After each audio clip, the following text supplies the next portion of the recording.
though. You guys are there. That fourth place spot that Arsenal hold near and dear. Look, man, if we finish fourth and we win Europa or collect another trophy along the way other than Europa, that's a pretty good season, man. What, like First the year for Caribou Emery. Cup, dude? Yeah. If he picks up a trophy.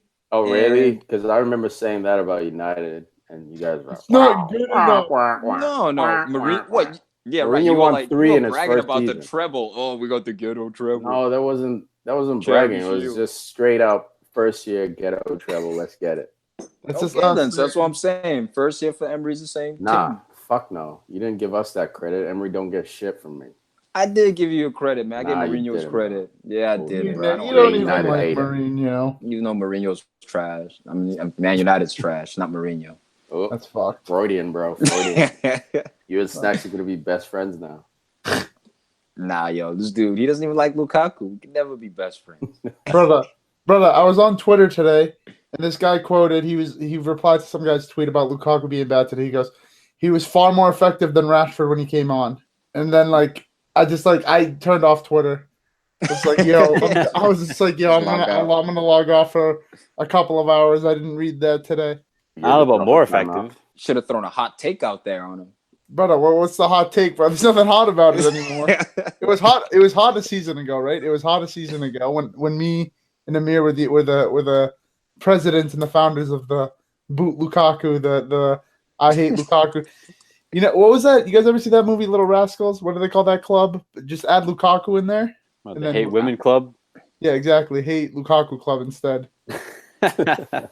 And then now everybody's like, yo, like, he's actually not that good. Like, people are saying, oh, he's out of form. You know, he doesn't fit the system, blah, blah, blah. It's like, brother. Like, it's not even hot anymore. It's not even a hot take. It's not even fun to argue with anybody over Lukaku being back. You guys are just like, not you guys, everybody's just like, yeah. We've already spoken about before you even joined us, Snacks, like years ago, before Lukaku left. Lukaku and his barren spells. I mean, this is something that he does. I was hoping that he'd break the habit. I was a firm defender that was temporary. He's going to leave that in the past, but it seems like it's almost a characteristic trait that it's just following him wherever he goes.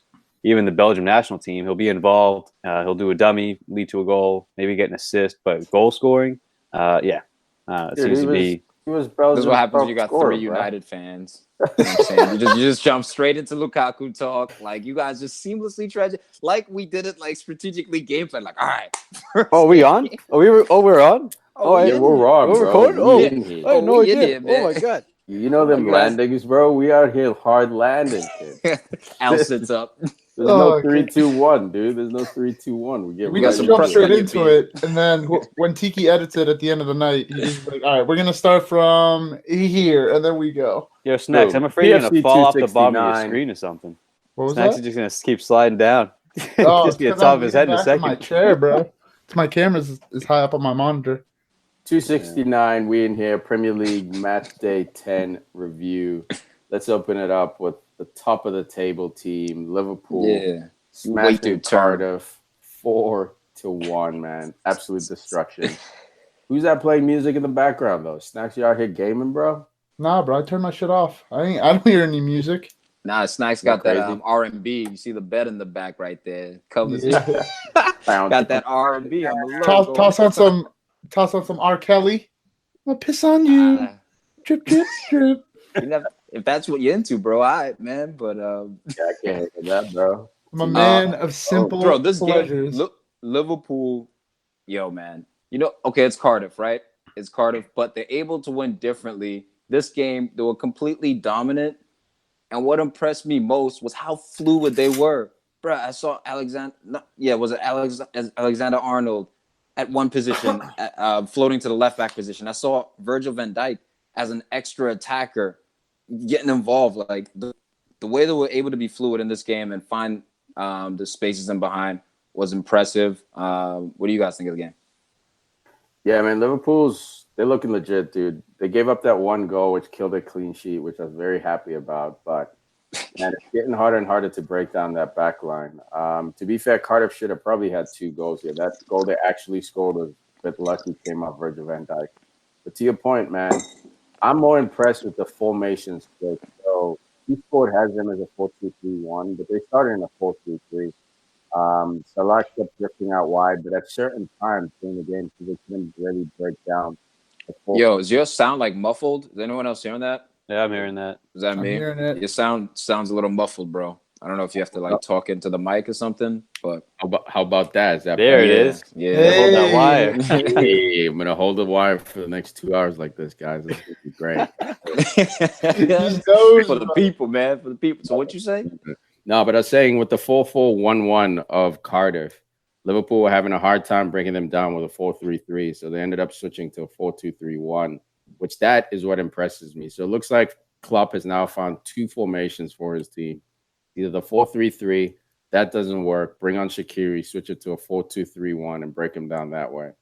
And it's And bro, effective. Shaqiri's impact off the bench. This dude, man. Like, that's why I think Liverpool is a legitimate title contender this year. They have depth. Like, he's not even playing Naby Keita. Fabinho made his first start in the EPL this game. I mean, I thought he was mediocre. I saw some frustration between him and Salah at times. Like, Salah, like he wanted the ball in front of him a lot of the times, and Fabinho just would deliver it off the mark, or maybe it was a step too slow. So I think that will come with time, but I did see some good things he did. He's able to read and intercept pretty well. But now going forward, I think that's where he's kind of missing the speed of the game a little bit. Like we said, man, this was Cardiff and everything. But, I mean, Liverpool were able to rotate a bit with the Champions League night they're playing. We saw Fabinho come in, like Tom said. Also, Moreno got a rare recall. Also, that goal that Cardiff scored came from the left side, so that's why that guy is not involved. You're just salty. He screwed you over in fantasy, bro. But also Lallana coming back in. He didn't screw me over at all. I didn't need that clean sheet for Liverpool. But Robertson maybe, yeah. If Robertson was playing like he should have been, it would have been a lot better. But Lallana's still playing, man. He's got a few games under his belt now. So he's like that. He's that sneaky guy off the bench you can play. Still, I mean, this is depth against Cardiff we're talking about. I mean, if this is depth against Chelsea or Man City, I'm not seeing it yet. But they're building towards it. Which is why this is a perfect time to play a dude like Solanke. Yeah. I agree. Look, to be fair, man, Liverpool has always struggled with not always, but their struggles from last season came from weaker opponents. Not being able to get by like the Cardiffs of the league. It was the same with United last year, against the top clubs. I think they had a positive record with and this year. And Brighton, Hove, Wolves. Exactly. The problem with those little clubs, man, you don't win the league beating Man City, Liverpool, Tottenham. You win the league beating up on Cardiff, beating up on, back in the day, beating up on Stoke. So for Liverpool to come here, beat them 4-1, man, I'm impressed by that. Don't you do Tony Pulis like that, bro, bringing Stoke up here. Why bringing Tony into the bus? Come on, man. The bottom table, dude. Come on, dude. They were in the league for years, man. Top 10. Listen. You made it past 10th, bro. If there was, you really want to go to the books? Past 10th, bro. Look it up. It's dude, Mark Wahlberg. Mark Hughes had them, I think, 8th place. Look this up. Yeah, Mark Hughes did. That has nothing to do with Pulis. We're talking. Maybe Pulis did. We'll see. Anyways, to get us back on track, if there was ever an episode for Huss to miss, this is the perfect one because I don't need to hear Huss talk about how they're at top of the table provisionally because Man City haven't played yet. But I mean, you guys just kind of all hit the nail on the good old coffin, as they say. Liverpool rotating. Shaqiri's he's disgusting. Like he's so good. Like I don't think we got to see all of his qualities at Stoke because he was just surrounded by Stoke players like Peter Crouch and like Jesse and Choupo-Moting, who's actually good, but like he was never surrounded by like that, like the talent he has now. He was at Bayern, but like he never got that chance to shine. Like now it's like slowly coming along. He's got Klopp, who's just a genius when it comes to like offensive-minded players, in my opinion. And he's got confidence. Him and Salah are building a little connection. They had the midweek goal against whoever they played, and then now again same thing. But to go on to Salah though, I mean Tiki's been talking mad smack about this guy. Yeah, that boy's back. Salah. I think what goal drought? What goal drought? What do you mean what goal drought, dude? All I said about Salah, I said he's a baller. I just hate he can't celebrate when he scores. That's it. That's all I hate. This is why celebration is to thank Allah. That's a celebration. Every time I talk about Salah, I make sure to bring up the point. I even have it in writing to Tom's text. My critique of Salah has nothing to do with his footballing ability. I think even last week I said he'll easily get his 20, and you guys said, well, obvious statement. And it is, dude. Like, my hate of Salah has nothing to do with his ability. It's his lack of joy when he's doing something that only 3 other Liverpool players have done in their history. He's in the top 3 for fastest to 50 goals for Liverpool. Liverpool, a club that used to conquer Europe. This guy broke into that Hall of Fame. And what's he do when he scores? Nothing, bro. Nothing. Praises Allah, bro. Thanks Allah. Thank you. It's not like He you just doesn't thank Allah. swear Mane fake. thanks Allah too, dude. Let's not forget, Mane is Muslim too. He does his back. But he doesn't. And then he thanks Allah, bro. There's nothing wrong with that. But thanking Allah, when Messi scores, he points. Okay, so he's the humble dude. Why can't you like the nice guy? There's different personalities out here, dog. There's the CR7 personality. What you got to say? I said, nice guys finish last, man. Look at Mane in this game, dude. He's out there just clawing the audience, the fans. He's out there happy, man. I'm not saying Salah should be doing backflips. Salah finished first in EPL Player of the Year, man. I mean, come on. Exactly. Come on, bro. Tiki wants the Obafemi Martin celebration and winning 11. Do like 19 backflips. Dude, all I want, you got to rip the shirt off. all I want is just a little bit of joy, bro. Show us that it's there. It's in his game. Well, but let's talk about the goal of the game. Mane, just powerful effort. Oh, listen, man. Could the keeper have done better? I ain't holding back. A battle. I ain't holding back. Salah is amazing as he is. Mane is the most important player in that front 3. I don't give a damn. I think what Mane brings and what he, Tiki was just gone. What? I got all the discombobulated. Yeah, Tiki was gone. So I was like, wait, are we stopping? No, I have to say, like, what Mane brings is, okay, Firmino's the glue guy. He does all the dirty work so that Salah and Mane can score. Salah scores all the big goals and he scores all the goals. But, bro, Mane is the guy that gets everybody going. Bro, what are you talking about, man? He gets the ball on that left-hand side and he brings it up. Not every game, though, man. He's not. We talk about Salah being consistent. Mane's having an off day, dude. Okay, exactly. When he's having an off day, Liverpool will scrape that 1-0 victory. They'll scrape 2-1. They might win 7. That's when they need Salah to get the 1 goal, and they win 1-0. Salah FC. But that's not as impressive as smashing Cardiff like 4-1, and Mane's on the score sheet. Like when Mane scores, they win by like 17 goals. Who played that ball to Mane? Who created that play for him? I'm not slid that ball perfectly. Snacks. You said that Mane is the number 1 dude.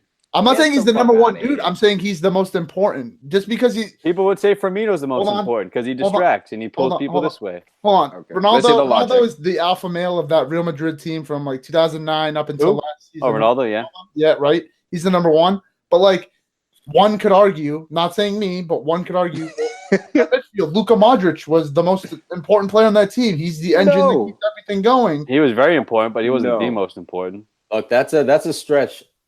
Snacks, I'm with you, bro. Mane, when he's not playing well, Salah gets double teamed and it's over. Firmino right now, I can't see you, bro.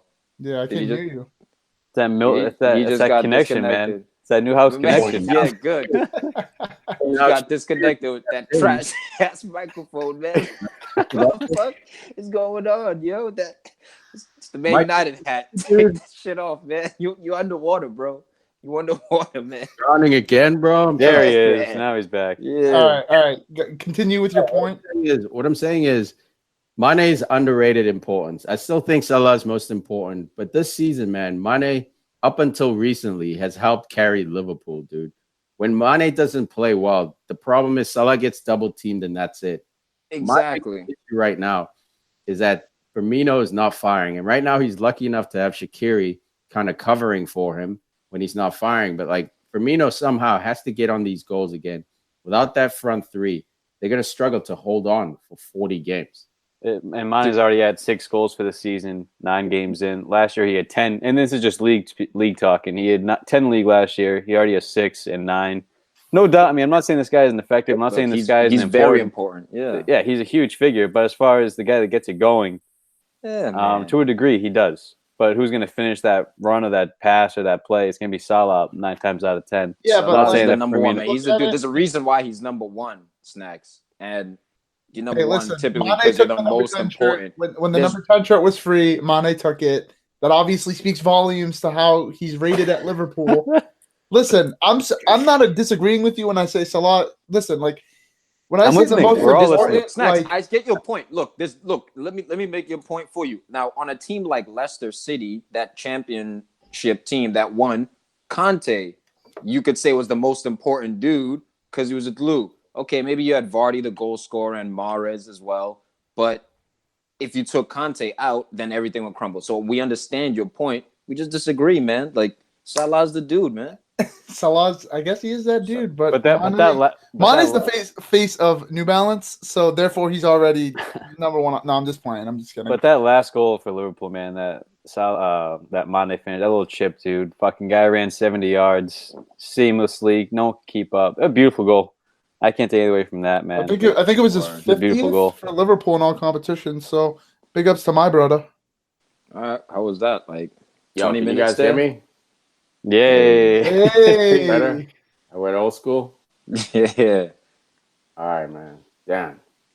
Painful stuff here. Yeah, bring the But all right, microphone let's back wrap here. let's wrap Yeah, this next game game. up, man. There wasn't Next game. much happening here. It was pretty TCB. Let's go into another TCB game. Burnley smacking up on Chelsea. Just kidding. Sorry. Other way around. Chelsea smacking up on Burnley here. 4-0, man. TCB all the way through. What do you guys no think? Hazard, no problem. Yeah. What's up? Yo, Morata, man. I gotta say that was a sneaky clinical finish right there. I was getting yelled at. Bedtime now. For real. Time for bed. You take the garbage out. Yeah, you got school tomorrow? No, I got to take out the trash. Got to walk the dog. Oh, Got to do the gutters. gotta do what you gotta do, man. Hey guys, if you guys out there listening to this app wondering why there's so much commotion, we're doing this remote. We had some stuff to do, so we couldn't get together, but we figured we'd provide you with content. It was a little clunky, man. It's been a while since we did a remote, but either way, the content is brilliant, in my opinion. No biasism either. But yeah, man. Bias. Right. Dude, I'm tired of Chelsea with this up and down manager bounce bull malarkey, dude. This year they're looking like a real title contender again, man. And it's this cycle that drives me. Like if you're gonna be a dynasty, just be a goddamn dynasty, dude. Enough with this Not up and Chelsea, down stuff. man. I think this time they will be, and here's why, bro. The club is run by the owner and the sporting director. All these managers they've got were alphas historically, all the way from Mourinho, Conte, Ancelotti were alpha dudes. They finally have a dude in Sarri who's not an alpha dude. And by alpha, I don't mean personality. I mean achievement-wise. You can't walk in there with an S on his chest and say, I'm a badass. He's going to become a badass through Chelsea, which means that the owner still kind of gets to maintain control over player selection and player purchases and who he keeps. So I think if Sarri's happy enough to stay in the background, I don't see him leaving for another 5 years as long as, Abramovich keeps providing, that credit card for him to swipe when it's transfer season. As long as he gives him a chance to sell Morata and bring in a proper number 9, I think he could stay there for as long as he'd like. But if you got Ross Barkley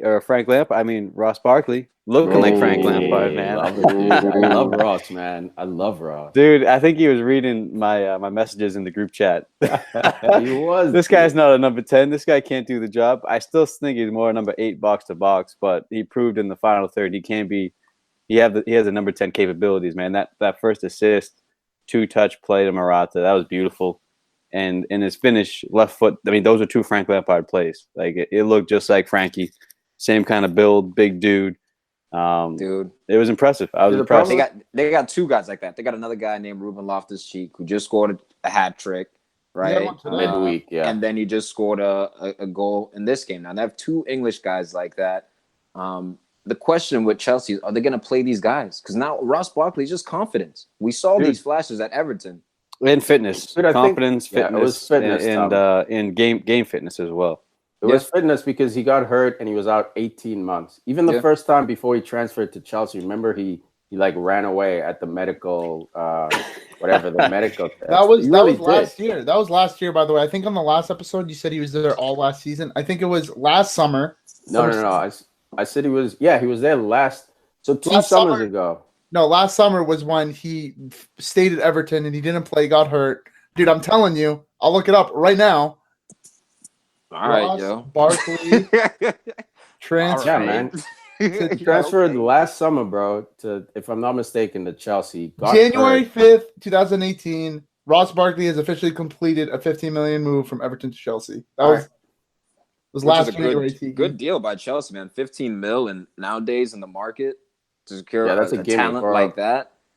Well, homegrown guy too, homegrown English guy. Tom, to your point, man, this is Sarri ball, bro. Sarri is gonna play these dudes. Like you're looking at Chelsea, like Jose Mourinho's No, I'm Chelsea, not. like Antonio No, I'm not. Conte's Chelsea. No, I'm not. They will play as long as they have Hazard. They can afford to have Barkley and Loftus-Cheek man. compete. Bro, You it's all got- good when you're winning. Like, that's my thing. Like, they haven't hit any adversity yet, right? So they're undefeated. Okay, so when they're still, losing, what do you and think's gonna happen? I'm not like talking about the- year 1, year 2 either. I'm talking about, like, you're talking about 5 years, right? Because Yeah. the owner has no patience. I think Sarri's always constantly under the hot seat. Like, it's all good at Chelsea when you're winning. As soon as, and what, to me, Chelsea is consistently inconsistent. We know this rap, right? They'll win, maybe potentially first year. They might win the league or a trophy second year.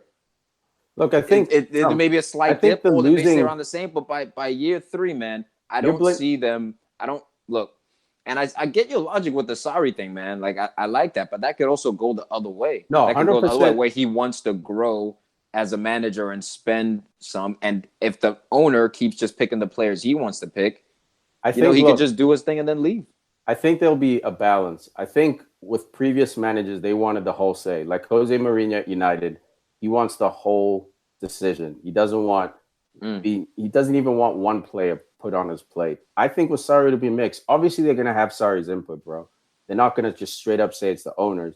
The difference is when the owner says, "No, I want this forward," I think Sarri, for now, will be willing to bend. And to your point about will these guys play, Tom, if they suck, they won't play. That's the thing with these young English guys getting coddled, man. Like, if you don't perform, you don't play, dude. Look at Ashby Laqueta, right? A guy who's performed in 2 positions. Whether Chelsea wins or loses, that guy will have a starting position because odds are they won't lose because of Ashby.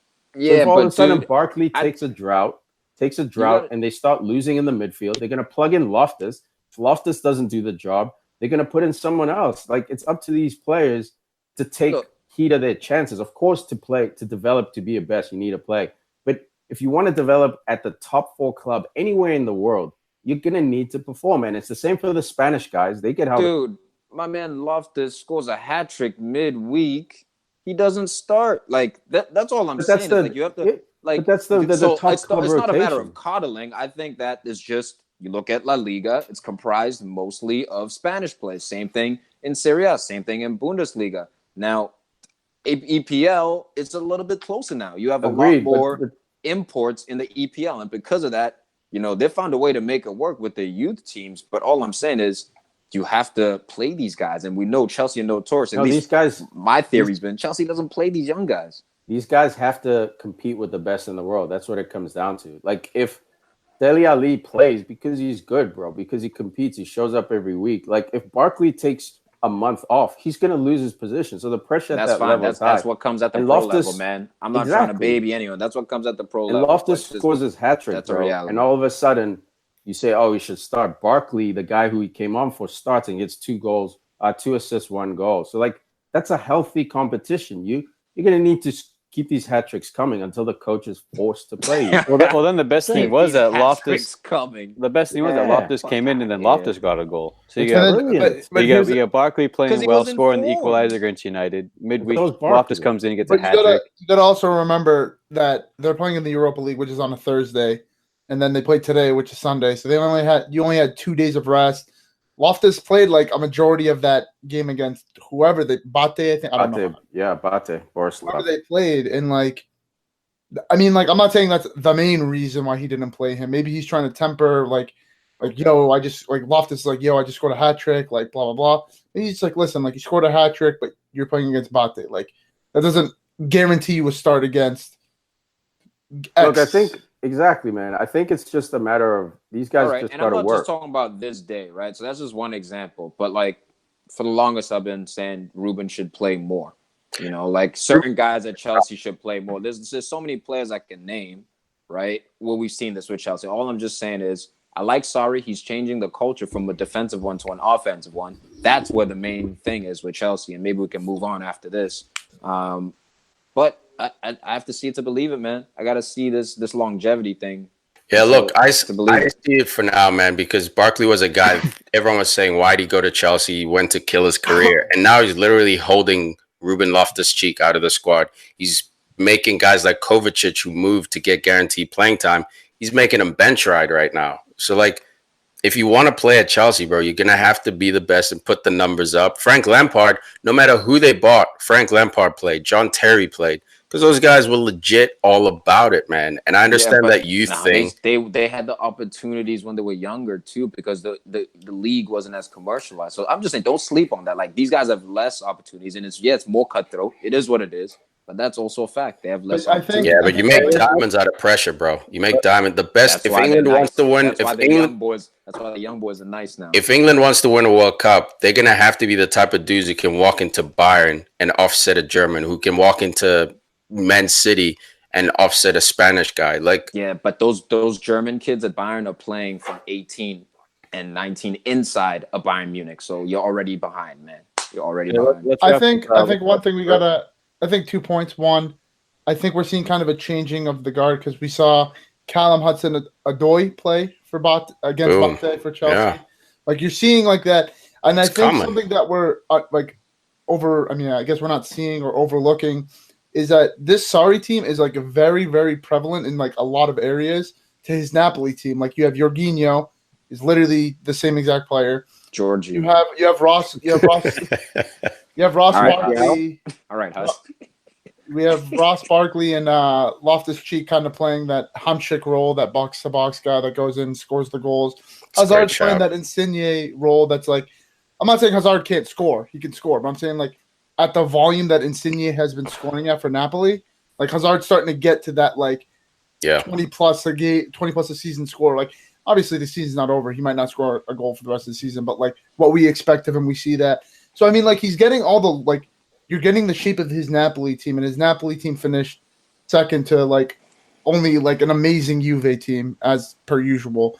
So I mean I think yeah, like historically speaking, like Chelsea aren't the young team. You don't go there if you're a young kid, and if you go, you're going to go on loan like 17 different times. But I think now, like even with like Abramovich, his influence on the club and what he wants, I think what we're starting to see is, and this undefeated run is definitely helping Sarri's cause, is that like you're seeing him giving opportunities to youngsters, not like every youngster. He's giving them to specific. Like Hudson-Odoi was like a superstar during the preseason. Yeah, this was his season debut against Bate, coming off the bench. Like stuff in all competitions. So like you're seeing now, like I mean, hopefully we go back to the old way where all these young kids don't play, but like you're seeing the changing of the guard. You're kind of seeing them implement more ideas. You're seeing the club evolve. You know what I mean? I want to see. Give me more time, man. That's all I'm saying. Give me more time. I never heard you be so coherent in my life. Where's this been all these weeks and months? Huh?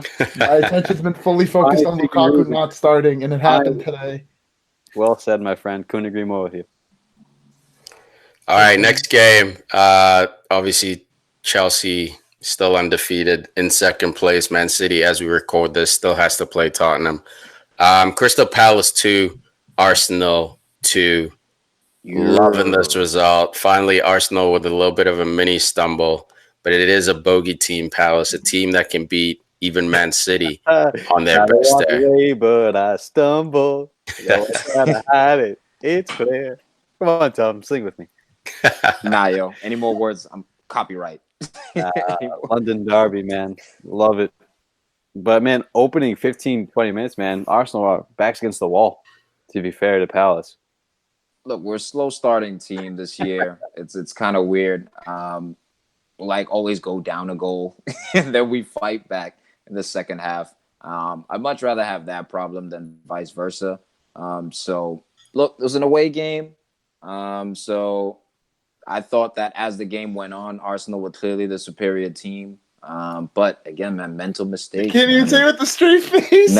No, we were though. Like 2-1. Look. No, I know. So, it's just like it looks like you're about to. How are break you out clearly laughing. the superior team, man? How are you the superior team? Because PKs first of all, and bro, we're winning the game 2-1. Like we're gonna ride it out until Willie Zaha did the step over Douse. You weren't, and Xhaka couldn't handle it.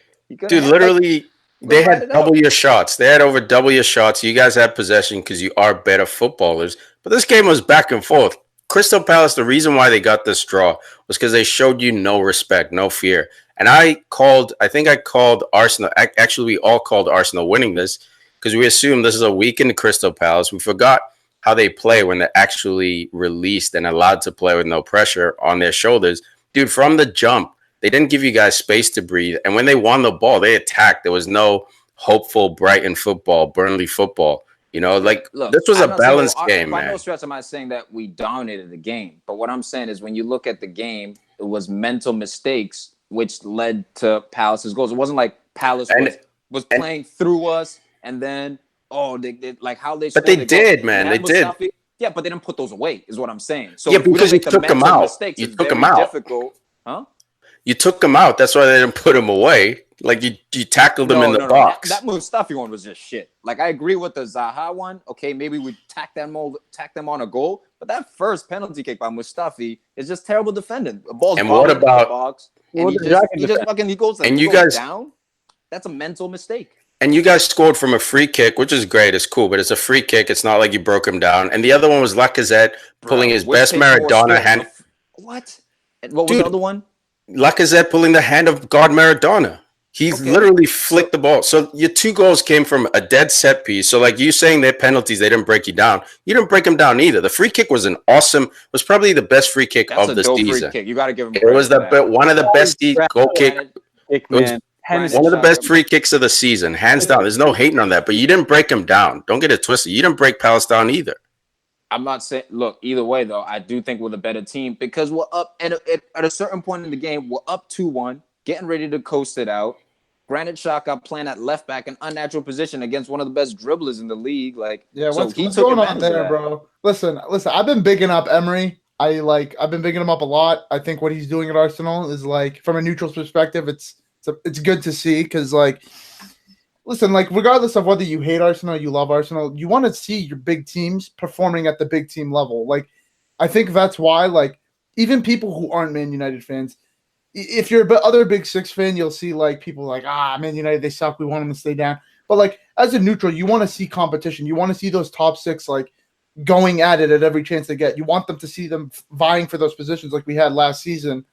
But I think what Emery's been doing, like I don't know why he started Xhaka at left back. Lack of depth, bro. There's no one else to go there. Lichtsteiner would have been a much better option. Lichtsteiner would have been a much better option at left back. Like I know he's not a natural left back, but like he's a fullback, and like I don't know what this wave is with managers deciding to put defensive midfielders at left back, like Daley Blind, circa Man United, Man City with Fabian Delph as just a couple of examples.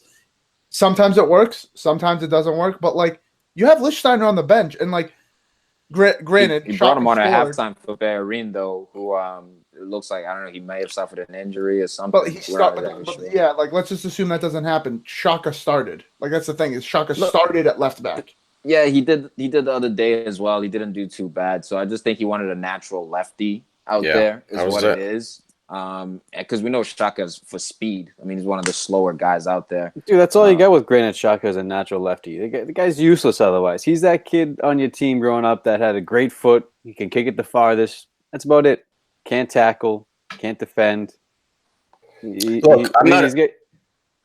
Oh, sorry.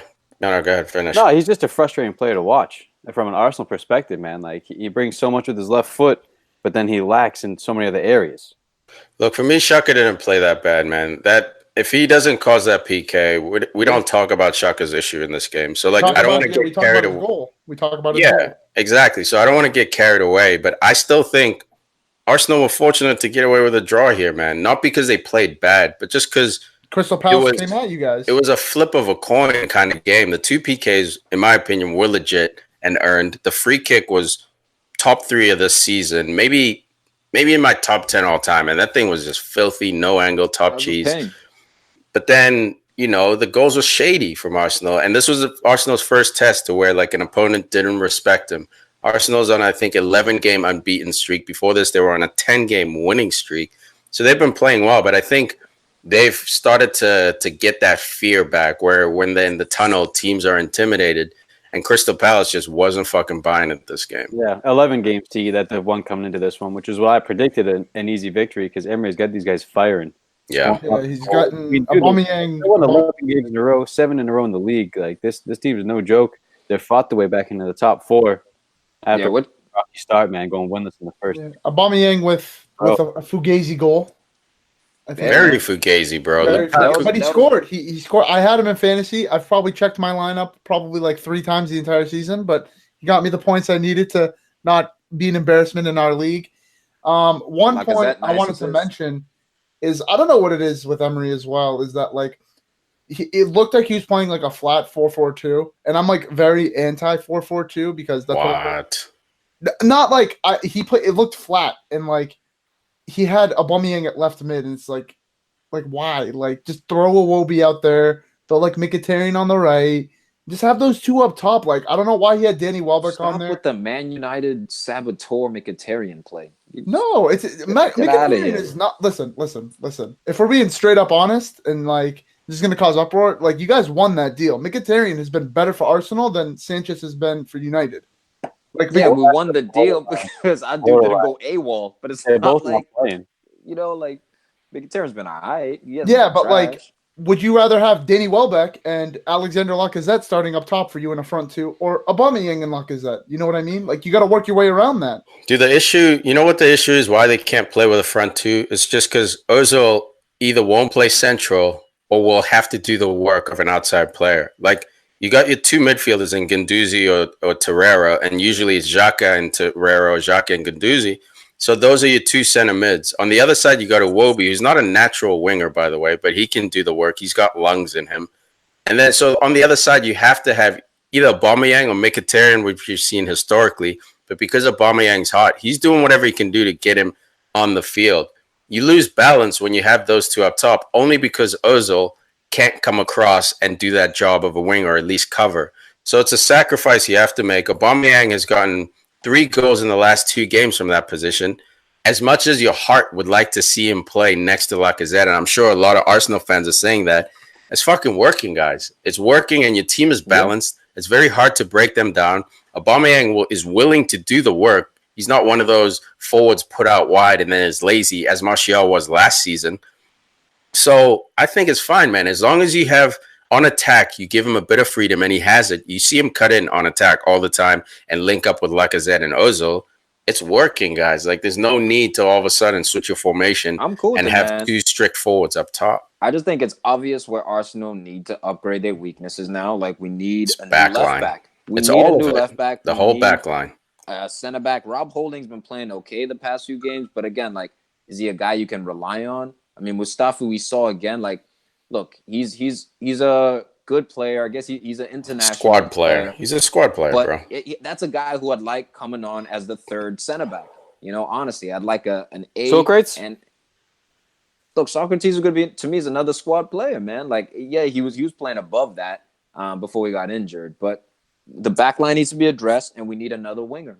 And I think Arsenal will be straight going into the next year. For sure, man. We've been talking about Arsenal a lot. Let's give Crystal Palace their due. Listen, I watched this game, and there was not one moment where Wilf Zaha was not on the camera. That man has the best position in all of football. Literally anywhere he wants. Yeah, run where you want. Free roll, bro. That's awesome. Remember this point when we talk about United, because I'm gonna compare and contrast, but like that, like Wilf Zaha is everywhere. Like, you know when they do those close-ups of like sometimes when they're at the corner flag trying to keep the ball on hold, or like there's a throw in, bro. There was not one moment where Wilf Zaha, right, left, center back, left winger, like he was everywhere, bro. And there was one play specifically near the end of the game where him and Wan-Bissaka just destroyed Aubameyang or Iwobi, or Lacazette on the left-hand side. On the left-hand side. And then he took the ball and just went, and I think that was the one that led to their penalty late on in the game. Bro, Wilf Zaha I never really bought into the hype. I'm like, it's Crystal Palace. He's going to play above his level. he's a baller, bro. Like, not saying like I never thought he wasn't a baller before, but like He's nice. He's official. He's certified. Dude, he's so silky. He's certified. hardworking. He is like the Who's manager's dream, in my opinion. And Who's this? Lacazette? no, Wolf Zaha. Oh, got it. Yeah, man, he is certified. Is he? Here's a question. We ask it probably every month, and maybe some guys are Is he ready sick for of the hearing big it. club move? Yeah, and if so, where? Just Premier League, though. Obviously, he can go anywhere he wants in the world and probably get a little bit more playing time. In the Premier League, is he ready for a top 6 squad? And if so, which one? Real quick. I think where he's needed the most. So actually, you know what, Al? You go first. This is your team. This is your player. Dude, I've been saying it since last year, man. He should go to Spurs more than anywhere because United don't need him. That failed. Chelsea won't take him. He's too unpredictable. City's not disciplined enough. Arsenal at this point, even maybe could be a candidate. Tom wants a winger. I think he's an excellent winger. If you can convert him to stay on the right or stay on the left and have him be disciplined in that role, or I think Spurs is another great option for him. That way you can give him that dynamic. I still can't say dynamism. Yeah, dynamism. Yo, I'd love him at Arsenal. I'm on the wide places for Spurs, man, which is something they like. They're very narrow, very direct. Now, I'd love him at Arsenal, but I think at City he'd be a nightmare, especially if he had Mahrez on the right. Zaha Would he start though? he would start. He'd have to accept the role of trying to fight for a position week in, week out. So I think he'd make his best impact at Arsenal. But man, him at Man City with those guys, like the isolations he'd get, and I think he'd show his true quality being amongst quality players. That's a good point, Tom. I never thought about it in that regard. I just don't think he's big enough for City, but like Mahrez is doing over there at City now, getting all sorts of space to do his magic. Yeah, he should stick it to United. I think he's needed. I think where he is the best fit is, I want to say, Spurs. I could see him having a very big impact at Arsenal, but since like Emery doesn't have wingers, none of your wingers have really like shown up, in air quotes, like they've not played very well. So like, I don't feel like we're seeing the true capacity of what maybe some of those players aren't wingers, but like it's it's unclear for me to say like, okay, like if he went to Arsenal, like he'd be fired because Arsenal are just playing so well under Emery ball. So like, no, he'd have to fit. No, and then I think he's needed most. Honestly, like as a right winger, Manchester United, no doubt in my mind. No hype beast, no bias. I think Manchester United is missing a touchline right winger. And I think Wolf Zaha is perfect for that role. Dude, maybe he's not the best. Maybe he's not the best player to like go there. Like now, like I don't think we'll ever get him back. But like at the same time, like I think like fit wise, like he would go in there. He'd be like, in my opinion, undisputed starter, and he'd probably have the most impact there. But like his best fit is at Spurs, where he'll be playing like good attacking football. He'll get good consistent game time, especially if they sell Lamela or Sissoko, and it's kind of that perfect blend where, like, at Man City, like, bro, they have just superstar wingers left and right. Yeah, I think he'd struggle at City only because City's a system team, and Wolf, most of his career has been give me the ball, let me do my thing. Even when Balassi was there, that's why those two made such a great pairing, is that you give it on the right side, Balassi's going to do that work.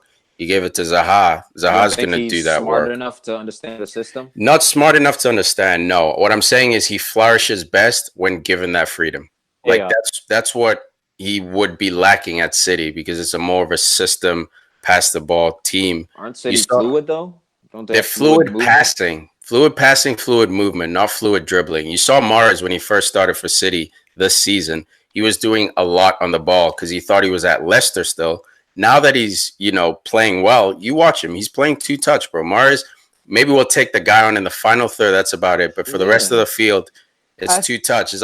You watch him in the game with Crystal Palace. Dribbling. I see Sterling dribbling. I see Aguero dribbling. David Silva. Like, I see these guys dribbling. But not a lot. Not like Zaha, bro. Not like Zaha. Okay. I know you're saying Tiki, but I think you put him on City, man. He can rein that in. He can cut down on that dribbling. I think you take away his best weapon, bro. Like that's his best weapon, man. Dude, get him isolated and then let him dribble. Don't let him dribble from half all the way up. Get him or let him dribble when he feels like dribbling. Let him play his joga. And I think at Tottenham he can have that freedom to dribble from half. Will he have the best career at City? Of course, bro. City are winners, the champions. He plays with the best. But if you want the true Wolf Zaha, I say he's the best dribbler outside of Hazard. He's the best dribbler in the league, bro. And you can rein him in at City, just like Hazard would do well at City. But like that magic comes from Hazard being allowed to basically do what he wants anywhere on the field. See, I think Willie would be allowed to do what he wants if you isolate guys one-on-one. Like after they've switched the ball for the 13th time and the other team's dizzy, like agreed, bro. He will, man. That's why I say you'd see his quality because he'd beat that dude more often than not. You wouldn't see him beating 5 dudes like he does now. Or we do. That's what we're seeing. But I'd see it at Spurs. Why do I need to see that again? Like, no, I'd see it at Spurs, bro. He'd bring Spurs to the next level. He wouldn't be like that at Spurs. That's another system team. I think another thing with Wolf Zaha before we move on is like, yeah, let's move on. The real reason I can't see him at City is like if you look at all their wingers. They've been like their top option at like a big. This is kind of like a mute point, but like Raheem Sterling was like an up and coming, like hottest prospect kid coming out of Liverpool, big club. Who else? Mahrez won PFA Player of the Year. Sane Schalke. Renaissance at Monaco, winning the league with them, key part of that. And then Leroy Sané was just this baller at Schalke that everybody wanted. Like Wolf Zaha is good, don't get it twisted, and I'm not saying he's not nearly as good as the other ones. He's close to that level. Like he's elevated himself at Crystal Palace. But like, is it worth him to go to Man City, fight for playing time when he can go to Spurs and pretty much? I'm not going to say pretty much walk in, but like he's got a much elevate them, yeah, man. Yeah, he's that player. I feel like that will take Spurs. Like Spurs have been kind of flirting with title contenders, but I think Spurs with like. A Wolf Zaha. Imagine having Wolf Zaha on the right. And Harry Kane, bro. And Harry Wolf Kane. Zaha and Harry Kane. You got to game plan those two. You're fucked, man. Now they cover all their bases. You have Harry Kane, who's just a clinical finisher, and then you have Wolf Zaha, the guy that'll beat everyone and create for Harry Kane, and vice versa. Like I just think Spurs makes way too much sense for them not to go for him. Yeah, and they need someone, dude. They need some depth. If that front three for Spurs or front four is Harry, Eriksen in the hole, Son out on the right. And then you got Dele Alli on the left. Dude, Dele out if he's out of form, which happens a lot for me. And Willie Zaha in. For sure, man. I love it, man. This debate will continue, dude, because I don't know if Zaha's ever going to leave that club. But it will continue. I love bringing it up every few weeks, especially when he has a good game. Man United 2, Everton 1. This was this was a lot less stressful than it needed to be. Bunch of cowish misses from Rashford, Lukaku, and Martial. But overall, I'd say I'm happy, man. It looks like Jose's finally taken off the chains. He's going to let this team either live by the gun or die by the sword, man. But this one ends up being 2-1. Semi-comfortable win until the nervy end. What are your thoughts, boys? I think this is the best game that I've seen us play in maybe since the Man City victory last year, as far as ball movement, energy. But I think above all, Mourinho finally got the team sheet right. You know, Lukaku having a nightmare start to the season, 4 goals in 9 games, but even his play's been crap. He's out. Go with 2 number 9s, standard 2 striker system like we've been asking for. Andy Cole, Dwight York in the Martial and Rashford pairing up top. But for me, the big thing, I don't think Jose yet has played Fred with Mata in the lineup at the same time. Good call. And for me, man, yeah, Fred buzzing around in the center of the field, our own final third, getting the ball, moving it quickly, and then Mata, man, everywhere, linking up with everybody from the midfield to the strikers, pulling strings left and right. When Mata plays, you guys win. But he doesn't flourish in the system that we usually play him in. Play him out wide on the right, play him in the middle, but no one covering defensively, no one like Fred to really help him in that Conte role. Just do his running for him. Because Mata will run. He'll work for you off the ball. But he needs people around him. And in this system, man, it was beautiful to watch. Yeah, man. I don't know why. Like, I remember someone on the cast when I was like, yo, Mata, like, he is the glue we need in offense. He's the one dude who shows every time he wants the ball. And when he receives it, he knows what he wants to do with it offensively. Of course, there are guys like Pogba who show and want the ball as well. But I'm saying, like, in that final third position, when he gets the ball, things happen around him. And it might not always show on the stats, but you saw him come off today to a standing ovation. Like, this guy is so important for our offensive gelling. He reminds me of David Silva before David Silva started producing goals and assists in this Pep era, where he was just a glue for the team. He allowed guys like Aguero to free up. In this case, he allows guys like Rashford and Martial to free up. He allows, most importantly, Pogba to free up. And not everything has to go through Pogba. It can go to Mata. And like Al was saying, Fred coming on, dude, it's still too early to say if, he's that dude about this life. One, I love the fact that he's Brazilian, so you already know he's attacking minded. So when he wins the ball, he doesn't panic and play it backwards safe. And sometimes I wish he would, but that's fine. Like, I prefer a guy who at least tries to look forward first. Let's see how we can break down the team first. And if not, okay, then we'll play it sideways or backwards, or we'll try to find Pogba to pull some strings. Samba feet, man. He's got feet, man. But the last game he really started, I think, was the game that he scored that right foot goal against Pogba. Yeah, then he got hurt. Yeah, he got hurt. So that's why he hasn't been in the squad. So don't blame Mourinho. He got hurt. That game, man, his link-up play was beautiful. And that was one of we started good. He got that goal. I think we drew 1-1 in the end because we couldn't. You know why we drew 1-1? Pogba gave it up in midfield. And what happened in this game? Listen, but I will agree. And he was balling too. Fred for a second, man. Just his movement, man. His ability to keep the tempo up. Like when Pereira comes in, same story. These guys play the ball quickly, to feet, pass and move, 1-2 touch, very selfless. They want the ball to give the ball, and that's what United needs. When you're someone like Pogba on the field, that's what you need. You need people giving the ball up, and Pogba will show. He'll take it off you. Speaking of one of the more fluid games we've had in maybe the Mourinho era. This wasn't a PK, man. This was not a PK. You want to, like... No, it wasn't. It wasn't. Ghana, best tackle in the EPL, sticks Martial, gets his foot, the ball, he makes contact with the ball. Agreed. Before Martial. So, sometimes, man... the difference is...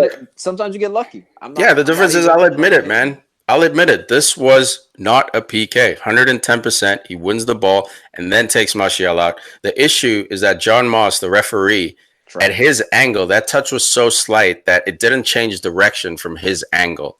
That's VAR, bro. Get VAR in the game. Arsenal goal gets called back. Man United's PK gets called back.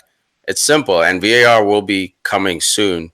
I think they're testing it in some of the domestic leagues. So these kind of fugazi goals are going to disappear. You're going to have to earn your victories. But I'm very happy with Martial's performance overall, man. The last 2 or 3 games, my most impressive thing, we all knew Martial's offensive prowess. But if you watch in the 90th minute of this game, Martial, after that breakaway miss, drops back 40, 50 yards, sprinting back to cover in position.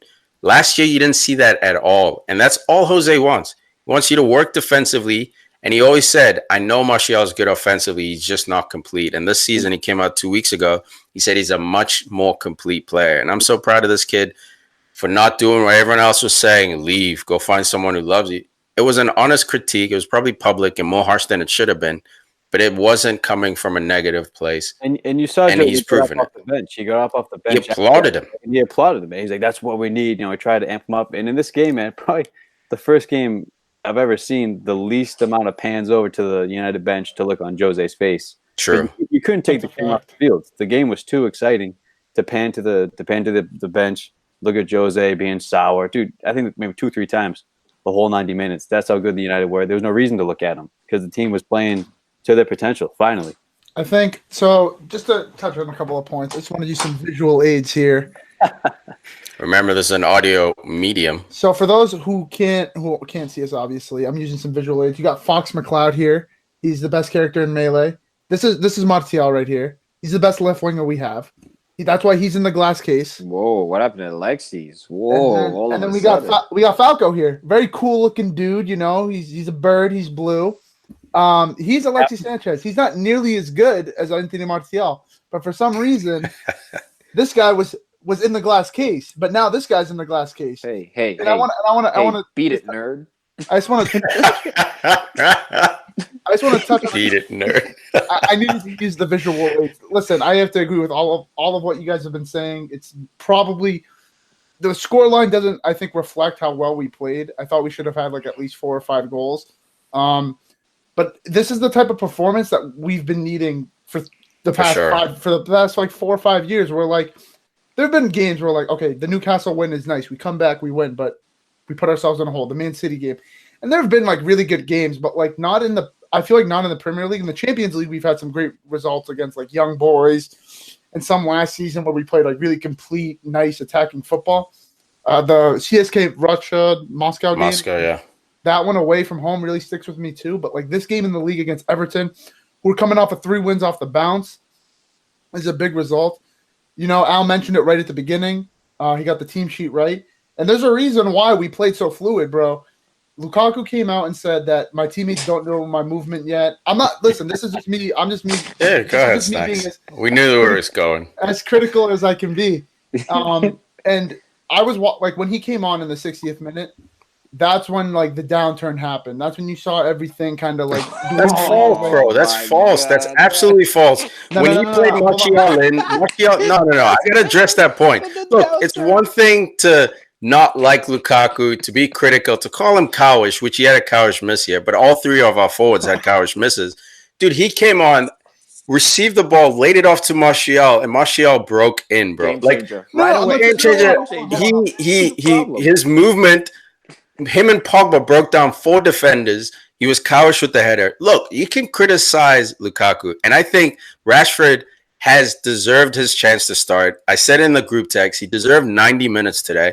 There's no reason to bring Lukaku on, except I'm trying to be in Mourinho's head. I think he just wants his number 1 striker to start firing again, to get a cheap, confident goal, and he had an opportunity to, but you can see Lukaku's confidence is low. By the way, he's the top scorer in Everton history. That club has been around for over 100 years. He's the top scorer. So this guy ain't no average bum off the street. But I 100% agree with Mourinho not starting him. At Man United, you can't go more than 5 goals as a number 9 without more than 5 games as a number 9 without scoring. Those standards have to stay high. And Lukaku, I think, went 12 games without scoring in all competitions. They said like 13 hours. That's unacceptable, especially when you have a young talent like Rashford. So I defend Lukaku in that I don't think he's garbage. I think right now he's cold. No, you never let me finish. You never let me finish. You know, because I had to address. You said the downturn happened, and that's just bullshit. That's your bias of you saying he's garbage. You even said at the start of this episode, you and Amir started the club. What's it called? Girls out, Lukaku out. Lukaku haters. Oh exactly, man. You're not saying this from a place of punditry. You're saying it from a place of emotion, and I just had to correct that. I reiterate. Rashford deserved the 90 minutes. I think next Premier League game, Rashford should start again because I think he did enough to show with his movement like you're about to finish. Come on, but man. Don't make this a negative Exactly. Don't make this a negative Lukaku thing. Let's make it a positive Rashford. No, of course. But what I'm saying is like, let me give you an example. Let me give you a particular scenario. Like in the 71st minute, Luke Shaw passes the ball on the left-hand side to Martial. Now I see... I love how you say that, by the way. When this exact same play happened, like an hour earlier in the early games, Rashford's in and around the area, close to Martial, waiting for him to lay it off so they can do maybe a 1-2, just to be there, just to be a presence, like, hey, I'm here, so like let's try and get something going. That same exact play happened in like the 71st minute, and Lukaku is on the other side of the field, just walking. He's walking. He's like, all right, like Martial has the ball. He's stretching the play. No. Look, next. I'll give you that. Sometimes I'm like, why the fuck is Lukaku on the wrong side? And you know what it is, bro? It's when he closes players down. He's one of those guys who run sideline to close down. Rather than United being a shift team where like the left winger, say the ball's on the right side, our left winger would step up and then Lukaku would shift back into midfield. Okay. Like he's one of those end-to-end kind of guys. So by the time we win it on the other side, he has to sprint all the way across the field. I agree with you there. My man, Rashford was dispossessed multiple times. So like, yeah, but at least Rashford's there. Like he's being involved in the play. Like he was sometimes. Sometimes he wasn't. Ashley Young kept looking for the out ball. When he won that ball and tried to play it over the top, played behind to Zuma. Zuma beat him 9 times out of 10 to that ball every single time. So like. You can say Rashford's trying to link, but when your right back has the ball and you're making a run down the wing and looking for that ball over the top, Zuma ate that up all day. And when Lukaku did it, the one time he did it, he beat Zuma on that. So, like, again, let's not make this an anti-Lukaku thing. We should make it a pro-Rashford thing. He's trying. The more like the moral of the story and the point I'm trying to get to is like that's what we've been missing. Like that like movement from our number 9. Like, sure, Lukaku. I'm not saying Lukaku has bad movement in like general. Like, there is some like the Arsenal game that we won at the Emirates when Lingard scored twice. Why you gotta bring up old shit? I'm just giving you an example. Like Lukaku's movement that game, he didn't score, didn't get an assist, but his movement that entire game to stretch the play, to cause attention and stuff like that was good. But like, if I'm looking at the game, I look and I'm like, all right, Lukaku is way over there. Like, how are we supposed to press on and get a third when we're being put on the back burner? How often does that happen, man? That's nitpicking me. Exactly, man. man. Nitpicking this guy. One time in the 71st minute. That's all it is. Yeah, man. Look, I hear your Snacks. I think it should be a heavy rotation system with these two. I don't think Lukaku this season has done enough to own this position anymore. This position's up for grabs. Difference is, man, Rashford has to just get a goal or get an assist, get some kind of stat point on the board so you can put that in the back of your coach's head. He had an opportunity in this game, and you can tell it was a bit of, being out of form. Yeah, his second touch, he took it wide when he should have at least tried to cut across to improve his angle.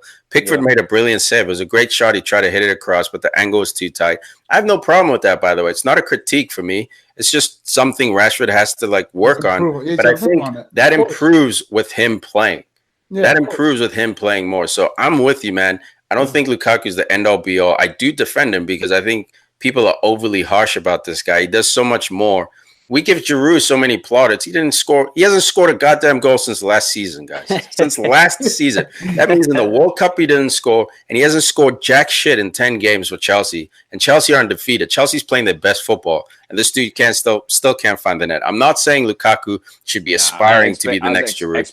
Expectations are so low. Of course, bro. Yes, that's fair. But after the World Cup, it wasn't. His expectations weren't, and he owned that position, and he's flopping. I'm not saying Lukaku should be aspiring to be Giroud, but like Snacks, like let's chill out a bit, bro. This kid is still promising for me, man. I mean, okay, the promising thing, that's a whole nother discussion. But what I'm saying is like I felt personally, after the 60th minute, the first 60 minutes, we were near perfect. Obviously, you have those little mistakes where people lose the ball, get dispossessed, all that good stuff.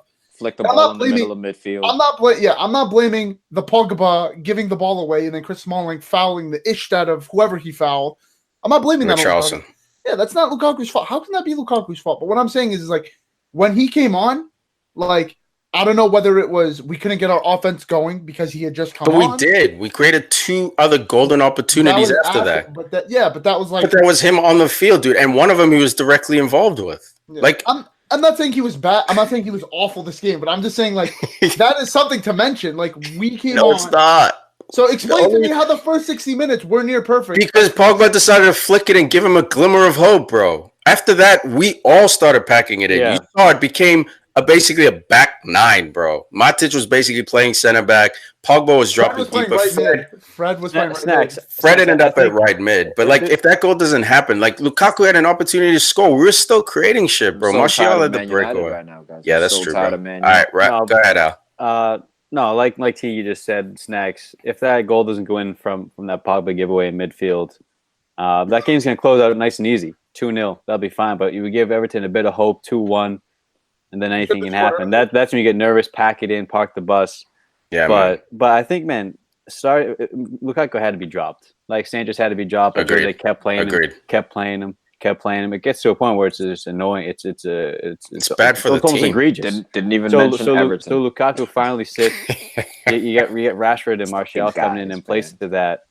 But just having the option, man, 65th minute, you bring Lukaku off the bench. I love that option. I love that ability to bring him off the bench. Yeah. Dude, imagine bringing Lukaku off the bench for fun. I love that. I love that option.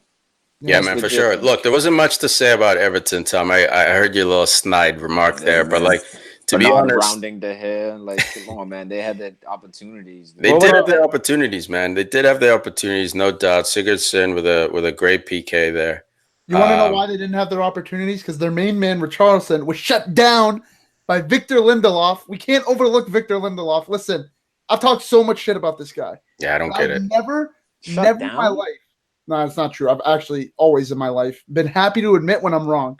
I love the fact that like Amir was telling me today, Amir is a Lindelof stan. Like this guy like can score an own goal, and this guy's like, nah, I'm Lindelof. Like got his face tattooed on my chest. Like Lindelof till he dies, bro. Favorite play of all time? And today I was actually at his house watching the game, and he was like, "Yo, look at how good Lindelof is shutting Richarlison." I'm like, "Bro, I have no problem with Lindelof playing amazing. I have no problem with Lukaku playing amazing, but just do it. Like, just show me that you can get to that level." And like, Richarlison is the hot man.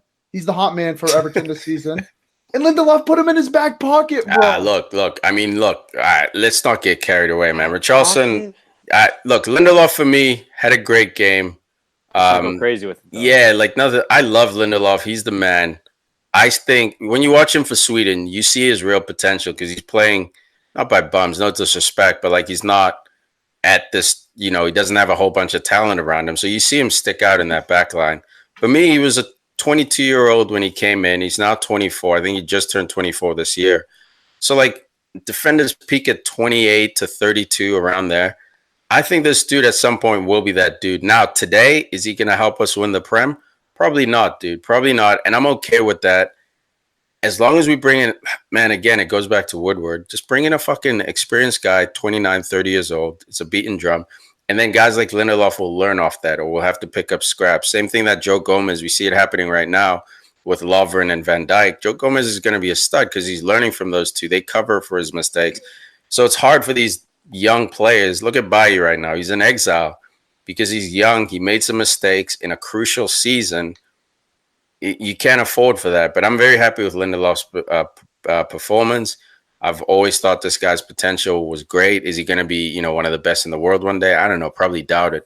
But he will be a solid Man United defender in the future.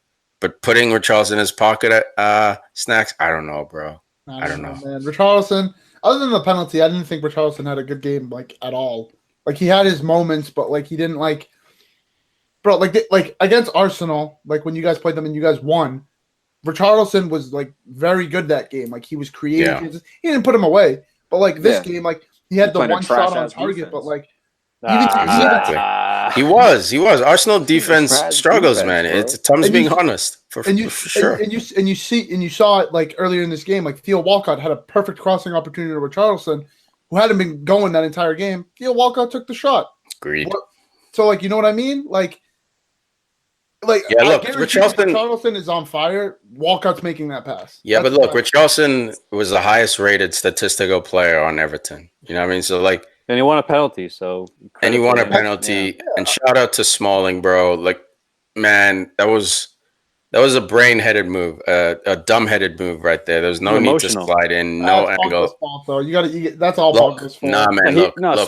Smalling was pissed at Pogba for losing the ball there, so he acted, rashly. You could see he was just pissed off. If he was smart and cool-headed, dude, push him towards the corner, maybe go for a goal kick. But that touch is going out of bounds. It was just all reactionary. Yeah, that's it. Stay on your feet, like Tom said, dude. There's no need to go in. Yeah, mostly Pogba's fault, but man, stay on your feet. That's why you're a center back. You bail out your team. Fullbacks get beat all the time. You hope your center back can come across and clean up for you. Like, there was no need. And he was like 10 minutes late on that slide, too, and got hurt. It was whack ass. But, yo, man, happy to see. Thank you. Hey, you admitted it. No, Tom. It's not admitting it, bro. The difference is when someone I makes a mistake, I can say that was a whack ass play. I didn't say Smalling's whack ass. I said that was a whack ass play. Okay. Did everyone else hear that? I thought he said, "With your whack ass." No, I said that's whack ass. Tom, you're booling over there. You're booling. Yeah. You gotta calm down. It will be superstar special. Relax with that 6.0. Let me borrow that Chris Smalling jersey. Oh, dude, I love that jersey. I rock it. Long sleeve, too. I'll return. All right, United up to 8th place. Cruising up the table. Let's 3 points. Closing in on 6th. But moving on to QuickTouch. Yeah, for sure, man. QuickTouch. Leicester won. West Ham won. And terrible news here with the helicopter crash of the Leicester City owner involved. I think he helicopters in from London for every home game. And unfortunately, his helicopter went down with other people on it as well. Yeah, there's still investigation. Right outside the stadium, too. Yeah, right outside the stadium. Yeah. They've postponed all their youth games. Carabao Cup this week, they're not playing. It went up immediately, came down right after takeoff.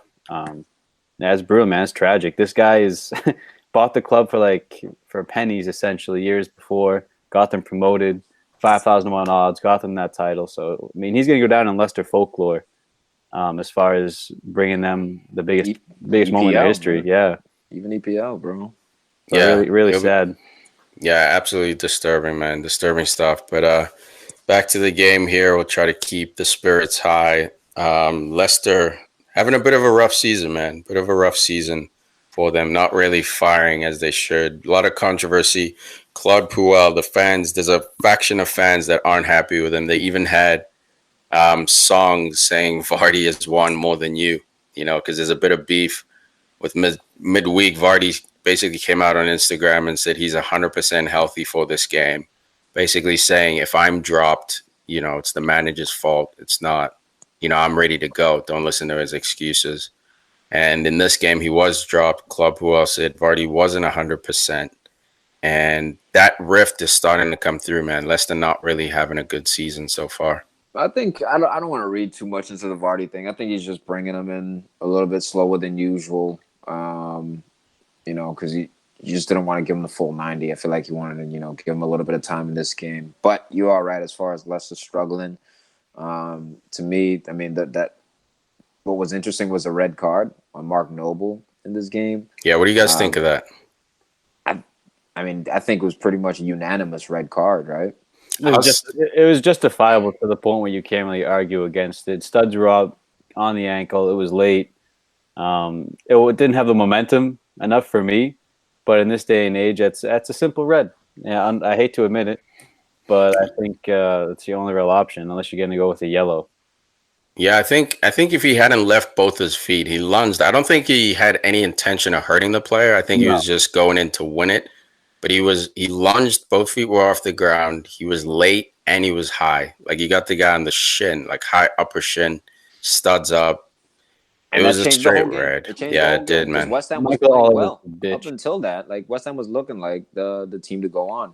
For sure, man. Yeah, West Ham, I think they had a rough start to the season. They only have 2 wins this season, which is, shocking for West Ham's. Basically, they're on paper. That's a shocking result, but they look like they're starting to fire now. They're starting to find at least the confidence to play well. Arnautovic, I think if Arnautovic was healthy for this game, they might have been able to steal this game, maybe 2-1, or get away with it 1-0. They had Issa Diop back there, man, pulling that line up, Tiki style, up on the D-pad. Love it, dude.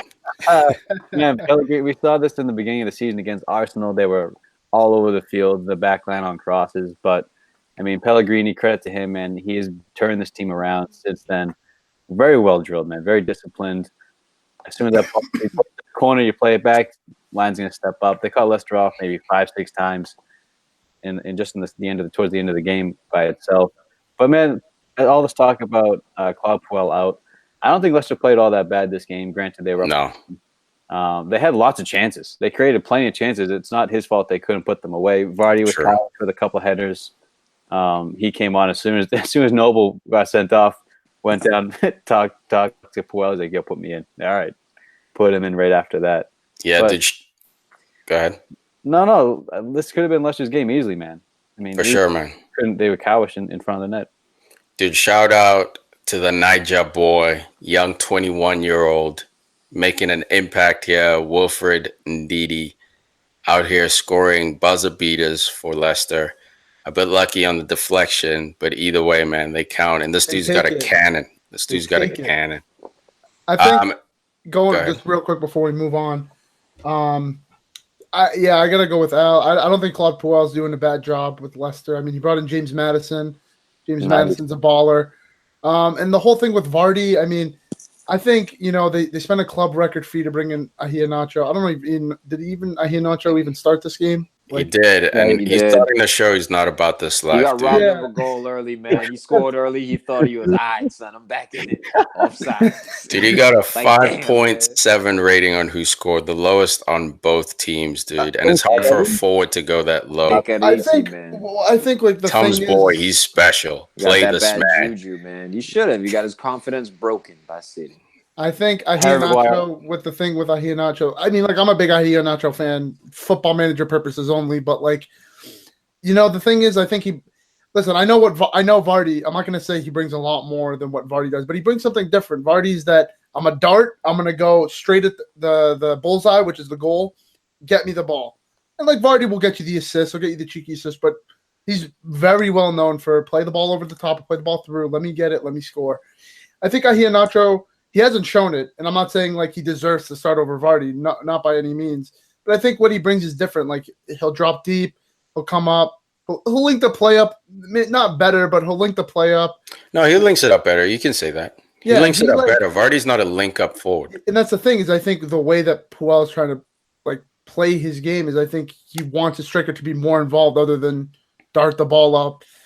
And like the year they won the title, a lot of like a good amount of Vardy's goals were just play the ball over the top and let's see if you can get the ball. Yeah, look, it's a changing of the guard at Leicester. You're not just 22 years old, so he's got plenty of time on his career. And he's got 1 goal, 3 assists. So that talks about that link-up play. Yeah.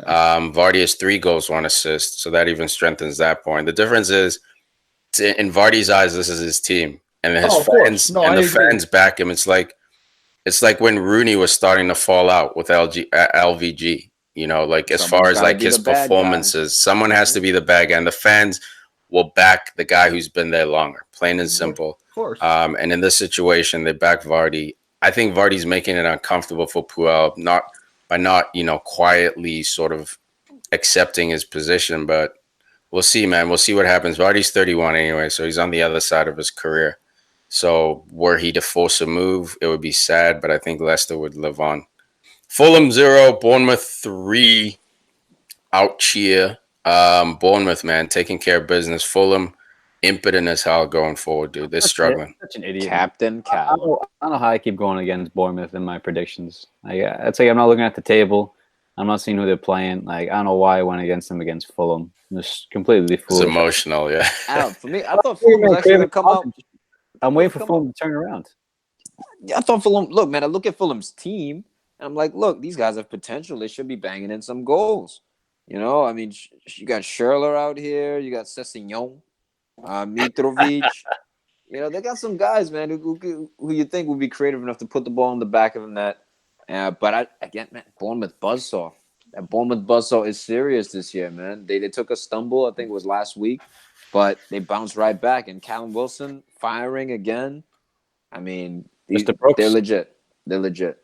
Brooksy. Yeah, man, I'm very happy to see Eddie Howe. Last season, almost lost his job. Almost got Bournemouth relegated. I think weren't they bought him in like January, dude? They were absolutely struggling. Look, it's hard for these owners, bro. There's £100 million on the table. So like sometimes, you know, like you could look at that short term, which, you know, eventually hurts. You look at Swansea.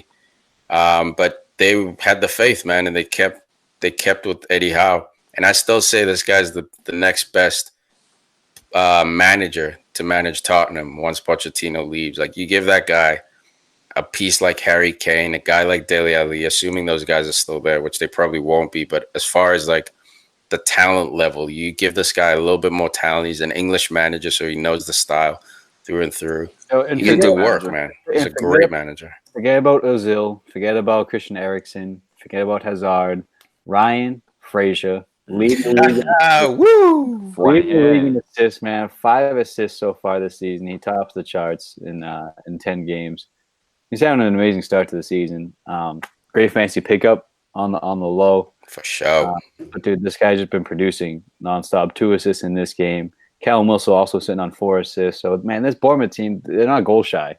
It just depends on the opponent, but if they can pick you apart, man. Like they will. So especially if you get a red card, like which happened against Fulham. McDonald getting a double yellow, and then they went to town. But yeah, Bournemouth, man. Oh, McDonald. Place, dude. Yo, Fraser 3 goals, 5 assists in 10 games, dude. That's crazy, I mean, dude. He's blowing up, dude. He's blowing up. And you guys, one thing, you guys like. I think I have to agree with Tiki. I think Eddie Howe is that guy. He's coming up.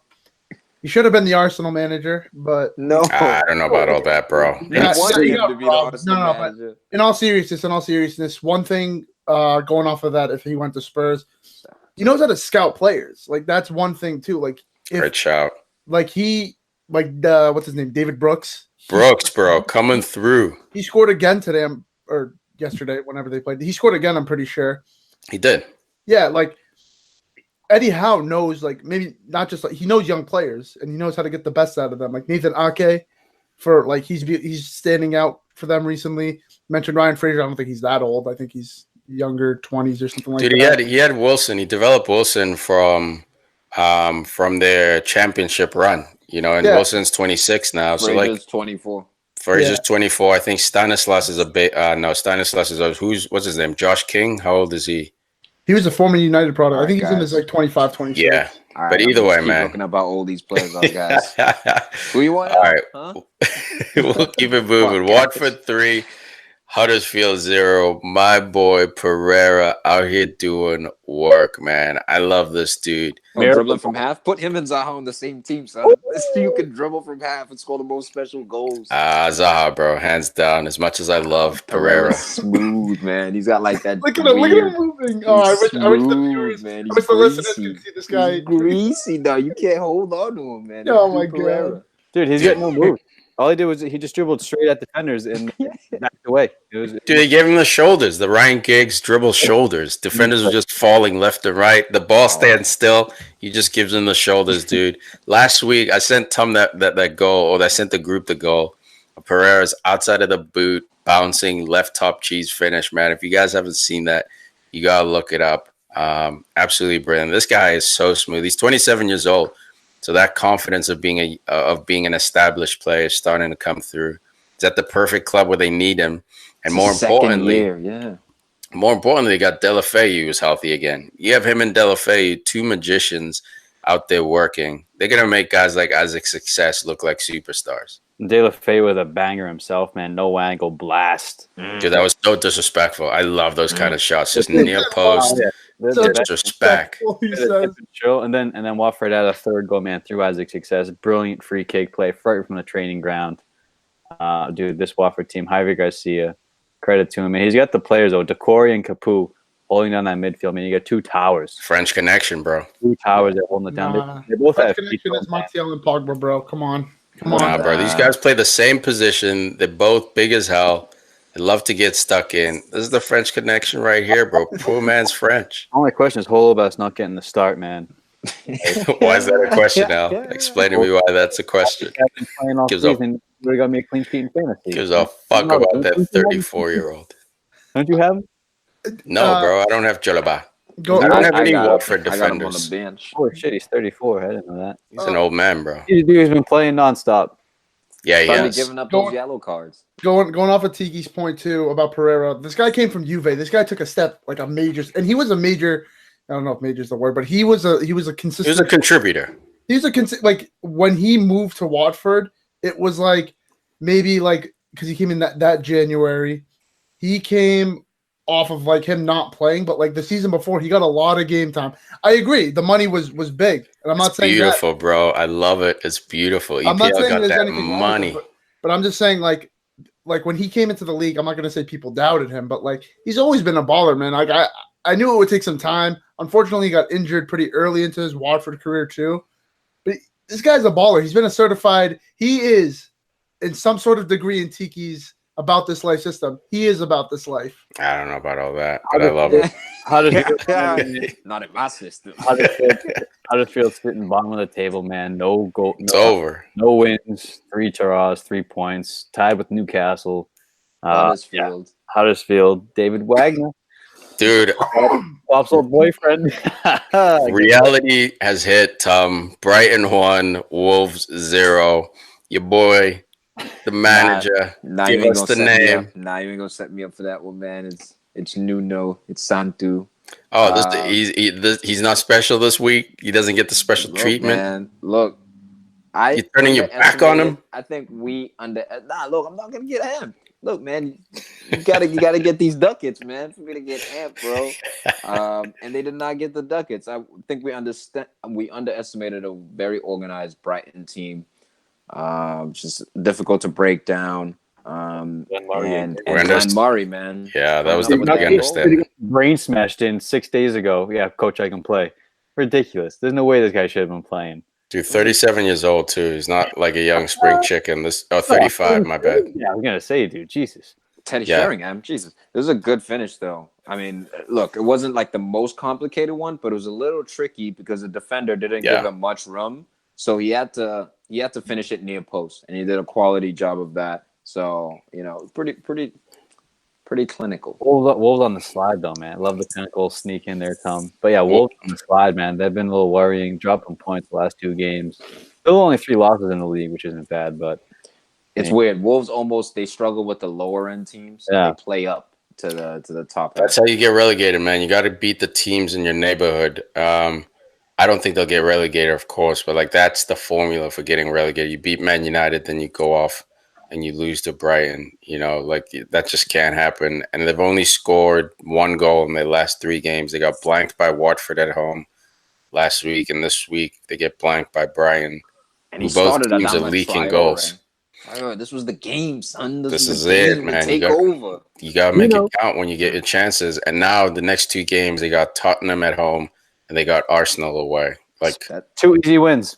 But this is what Al was saying. Like they drew Man United, and I think last season they drew City, right? Or was it this season? They were in the league last year. Yeah, you're right. My bad. Man U was the easy dub this year. It was a draw. It was a draw. Easy dub. Look at Tom's face, bro. On the crazy free kick by Neve, like United. But yeah, dude, Wolves will be fine, man. I think they'll stay up. I mean, I know they'll stay up, but there you go. Little shout out, Southampton. In the news, Arsenal, get ready for that, man. Yeah, you're getting muffled now, Al. It's your turn to be muffled, bro. You underwater, bro. Everyone likes a little muffled. Hey, now. Southampton 0, Newcastle 0. The battle of the impotence here. Newcastle, man, I feel so bad for Benitez. Getting no help from his owner. It looks like Newcastle might go down, even with this team. Looking at them on paper, they shouldn't even be close. They're winless all season. No wins. 10 games. These dudes got erectile dysfunction. Yeah. Liverpool. You John Joe Shelby out of there. Keep that guy in the Prem. Guy's a beauty. Your boy Stevens having a game. My boy Jack, bro. Your Call boy this guy Stevens early. about the only promising thing in this game. Should have had a goal cleared off the line. Great save by Dubravka. He's actually an underrated. I feel like an underrated goalie, Dubravka. Yeah, dude. He's kept some score lines neat and tidy for Newcastle, dude. For sure. But I like the Southampton side. They're in that phase again where they're rebuilding. But I don't know, man. The Russian roulette they've been playing by selling their best talents for the last 10 years, guys, like 15 years maybe. But now they look a little thirsty. They play Ings and Austin, and I wish Huss was here to defend his boy Chuck Austin, struggling the last 2 games. Chuck. Shane Long. Chuck. He would have Huss would have gone in on Shane Long, dude. Shane Long's garbage. Goal, dude. Let's get him in the championship. Man, a one-touch finish inside the box, not even on target, dude. Like, what the hell? Let's get him in the championship. Let's get him out of here. Shane Long doesn't. Yeah, I don't think he scored in actually he hasn't scored in 3 years. Like as a striker. That's a snacks fact. Snacks facts. Snack fact. All right, that wraps it up for match day 10 Clasico? review. No Clasico? Monday night. I literally just said that wraps it up for match day 10 review, guys. Yeah, My bad. Okay, sorry. Jumping the gun over here. We got guests getting all antsy. I was gonna get into the match day 10 preview for tomorrow. Well, as we record this, the game is tomorrow. Spurs hosting Man City. What do you guys think? What's going to happen? Spurs going to get dusted. Man City to do illegal things to Spurs. In some states. I think it'll be a tight game. And I think that Man City will get the City will get the result in the end, man, because Spurs have been pretty lackluster in the last 2 weeks or so. Harry Kane, does he have enough against a big team like City against their back line? I'm not so sure. Lucas Moura, sold you, bro. Picked up Mane. Got me 30 points. What are you going to do What are you going to do Monday night? Nothing. No. Look, I don't know, man. I think City should win this, and I think I predicted City should. Yeah, we all did. But you never know with Eriksen, bro. If he feels like showing up and hooking Harry Kane up, and you got Lucas Moura keeping them honest with his counterattack speed, you don't know what's going to happen here. I think City should win, but Harry Kane gives you a puncher's chance. Lucas Moura with his speed, and Eriksen with just his magicianry. His dynamism. Here's what we know. City's going to dominate possession. Yep. Probably going to create more chances in the game. What we don't know is Kevin De Bruyne going to be back. De Bruyne. I think he's gonna. I don't think Pep's gonna start De Bruyne. I think he's gonna ease him in. I mean, there's no reason to. There's no reason to risk him getting injured further. I mean, he's coming back and stuff like that. But his team's also playing very well. You don't really want to mess up that flow. It's that kind of like that thing when a player comes back from a long-term injury where like. Look, for me, there's no such thing as city flow, man. This guy's got him so tuned. You put in Sane, the team ticks on. You put in Mahrez, the team ticks on. When De Bruyne got hurt, we're all like, wait a minute. The team ticked. All of a sudden, Bernardo Silva's this natural goal scorer. You got Gundogan there to help. You got David Silva playing himself. I could see him starting De Bruyne here because this is a big test, man. Spurs are a difficult team to play. They play well against the top 6 clubs, especially Harry Kane. I wouldn't be surprised to see him play De Bruyne. I don't think he should, but De Bruyne is just that dynamic dude. He gives you a quick 60 minutes. You're up 2-0. Pull him off. Yeah, we'll see how the Spurs midfield handles this because Moussa Dembele has the ability to boss a match. Now, whether it's Harry Winks, Eric Dyer, Wanyama, whoever's next to him, Lord. That's the X factor that you need to be watching. Dembele, that's where David Silva is going to do those illegal things. Dembele better start. I know there's this weird rotation of putting in Winks and Dyer, and Pochettino likes Tom's system of baptize these kids by fire. I don't know if it does Winks a lot of confidence to start tomorrow. If he does, great, man, good for him. But I wouldn't mind seeing Dyer in there for a little bit of boring support and Dembele in there for some physicality. Wanyama, I think, is hurt, if I'm not mistaken, or coming back from injury. So I don't know if he's fit enough to play, but it technically should have been Wanyama and Dembele in there. They would have had a much better shot. If Poch plays Dyer in there with Dembele, the two-man. If he plays Dyer by himself, they're screwed. Dyer and Winks, I think they're screwed. It should be Dembele. Should be, right? You can't be too defensive. If he goes double defensive against his team, I don't think they stand a chance. Agreed, man. Agreed. All right. We'll see what happens with that game. And to wrap it up, El Barcelona Clasico. It's being renamed here. Madrid getting smacked up 5-1. And there's no excuses for Madrid because there was no CR7 and there was no Messi here. Both teams put their nuts on the table. And Real Madrid got pancake nuts, bro. I got nothing to say to that. What happens when you become that, bro? That's it. I don't think, I don't know if Lopetegui's system is right or not, but what system?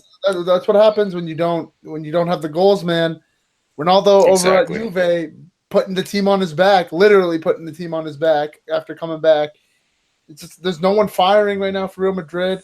You had everyone firing today for Barcelona. Like, it's bad. It's real bad. Like, no other way of saying it. It was at the new camp. So, I mean, I guess he's got that. Lopetegui, if you get smashed like this at home, it's completely different. But the problem... again, there is no Messi, there is no Ronaldo, and they haven't been playing well as of late. If they had been playing well and then they got smashed like this, okay, but this really puts his job in jeopardy because it's just showing the margins between the two teams without their superstars. Yeah, man, it should never be 5-1 on either direction, man. Like, for them to lose, there have been those games when CR7 was there and Messi were there, and they did get smacked like by a crazy. Yeah, score. but in this state when both superstars aren't in, it shouldn't be happening. In this state, like you said, it puts the manager Lopetegui's job on the line, dude. But the issue is like the only guy available right now who can come in and roll up his sleeves is Conte. And I don't know if Real Madrid needs a Conte in that. Oh, they need something, bro. They're sitting in 9th place right now. When's the last time you remember hearing Bro, Madrid you know what's mad funny? Place? Is all the turmoil going on with United right now, and Real Madrid are in the worst position, bro. I find that so funny. Yeah, and they have a squad too, so it's clearly a leadership thing, a tactical thing. Sergio Ramos causing errors. Thing. Yeah, it is a CR7 thing. Varane out there causing silly PKs. Varane. Did Varane get injured? or did he not start? Or I'm pretty sure because I know he came off early. No, he started. He just subbed out. They were going for it, bro. They subbed him out for offensive players. It was 2-0 within 30 minutes. 2-0 in the first half as well. Marcelo pulled one back for him, and then of course Luis Suarez just Marcelo, the guy who let in 2 goals. Man's got heart, bro. Only dude out here who got heart. This soft ass team. What's going on, man? Pulled his groin on a back heel though. He'll be out for a little while. Looks like abductor, hamstring, something, dude.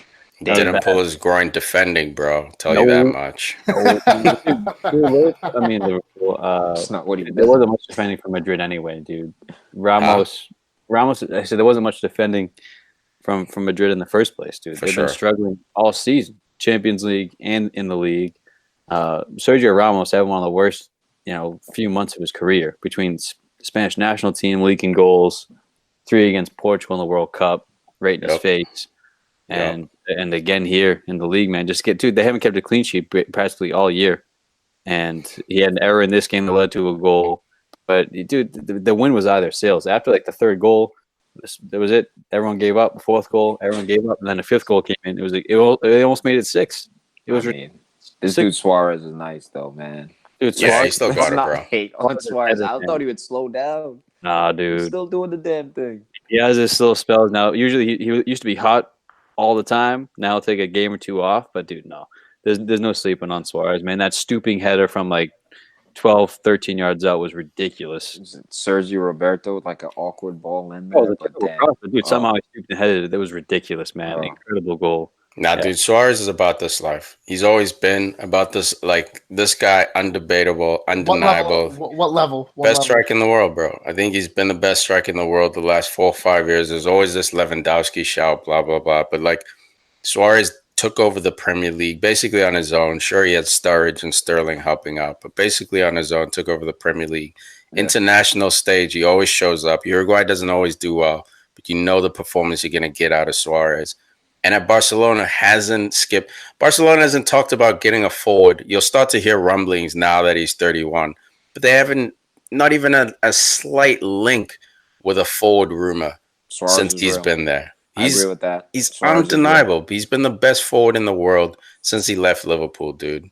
And not only that, man, he's been winning titles, trebles, leagues, Champions League. So where Lewandowski's won league titles in Germany, which means nothing. He's won 1 Champions League with them, but no, Suarez has been consistent. And Barca's helped his image. He stopped spitting and biting on people. He's cut the bullshit too. So I think that just because of how the club operates, it's just everything has to be so on point and neat and tidy. And he's best friends with Messi. So you have one of the most legendary Barcelona players of all time, and you're his best buddy. There's no reason to be unhappy or frustrated. Go ahead. My concern is with Ousmane Dembele. Malcolm just came this year, but a guy like Dembele, you think you want him to be starting in a match like this, and this dude Arthur, getting the start over him. So I know that I was reading an article that just said Dembele may need to make some lifestyle changes. It was reported that he showed up 15 minutes late to something, and it was denied and stuff. So that's never good. I want a dude like that to flourish, but just the depth that Barca have alone, it's pretty insane. The cool thing about Dembele is that even though there's all this stuff around him, when he plays, he does well. So it's not affecting his football, but I agree with you. It's important for him if he wants to be that next Mbappe, maybe not that level, but that next dude on France who's just undeniable. Yeah, that's who he's supposed to be. Exactly. So he'll have to either, he'll have to fight and win his position or leave. He made the move too early. He shouldn't have left Dortmund, bro. I'm telling you. Looking at what Dortmund's doing now, just in general, kind of, bro. Dembele should not have. I don't mind him leaving. Sancho doesn't get his shot though. If Dembele's still there. Yeah, I don't mind him leaving. I just don't think, as a young player, especially if you're not Spanish, you should go to Real Madrid or Barcelona. Barcelona, preferably over Real Madrid, but even then, I don't think as a young non-Hispanic player, you should be going to Barcelona from a young age. It's just. Even when Zlatan got there, when Zlatan was established, He said the culture. No. It's just too crazy. The Only culture the of special ones Barcelona. can do Culture it. of like a Remember school. Is what he Quaresma said. went No, there? but that's Yeah, different. Quaresma as well. Quaresma struggled, dude. Neymar pulled it off. He's special, man. Yeah. Yeah, pulled it Neymar off. pulled it off. He just didn't want to do the work required. And I think also, like you're saying, Tom, that image of Barcelona, Neymar wanted So that neat and Instagram life. I'm you know? telling you, man, Barca's culture is like you have socks tucked, to a certain level. Shirts Schoolboy. always tucked in. Schoolboy Like, style. everyone has to be the same. No one's above Yeah. the coach. No one's above any play. Like everything. No one's above the badge. That's why Messi's so humble. Like that culture's been bred Yeah. into him. It's brilliant, man. I absolutely love that culture. But on the other side, I do love that Real Madrid are just Galacticos. Like we That just buy the baller. best players in the world. Wow. That has an So instant- you can love something nice and a little bit, out there. Dude, I love them With some both, dude. attitude. I love them both. So then Messi, why don't you love Salah? because And why Salah don't you takes love it to the worst CR7? level. Because Messi's humble, right? It's not me against humble players. So was Salah. Not like Messi, bro. Like not like Messi. Messi's just better. Nah, man. Messi will sometimes punch a corner flag like, yeah, bitches, I fucking told you I was nice. Hold his Salah will jersey score up a to hat-trick. the Hold his- Bernabeu. Yeah, man. Hold his jersey. Celebrate in front of Celebrate. Real Give him Madrid time. fans. This man just got to the stage, dog. Got to the stage, bro. Yeah, he Dude, just got to this dude, He's not literally- about the stage, dude, son. literally- That's the problem. Thank you, bro. He's the top 3 fastest Liverpool scorers of all time, and it's passing him by, bro. He's out there just, I scored. Smile. He's Let's walk delivering every back to moment, half. man. Tuck your shirt back in and continue being a bitch. So, Stupid sleeves. Yo, fucking yo. ungrateful What's wrong motherfucker, with dude. this You know how many world, man? people we would? we don't like humble dudes. No, anymore, I don't man. like Salah. Messi's a humble dude, but he'll show some emotion once in a while. God Man, I damn see it. plenty of emotion in Even Jordan Ryan playing. Giggs was a calm dude on the field, but he took his shirt off, man, when he scored a banger. I want to see Salah's chest hair, bro. Show me that chest bro. hair, Salah. Of course you do, bro. That's sus as hell, bro. Sus. The man's got to take Alright, off guys. his shirt. Yeah, dude. Let me see that nipple, bro. Let me see that nipple. No, man, just one. Just one, bro. Just show me a nipple. Show me you care, bro. Just show me a nipple. That's it. I'll show you Quick I'll show you flash. two. You got some chest hair on dude. A little bit. All right, guys. This is clearly, taking a turn for the worse. Thank you for joining us for this Matchday 10 review. Lots of footy coming the next couple of weeks. We will be back. Anything else before we go, fellas? Carabao Cup this week. Yay. I don't think United were in that competition. I think we got knocked out. Nah, we were done with it. Hopefully, bro. Hopefully. All right, Yeah. guys. Thank you. Peace. Not the LFC.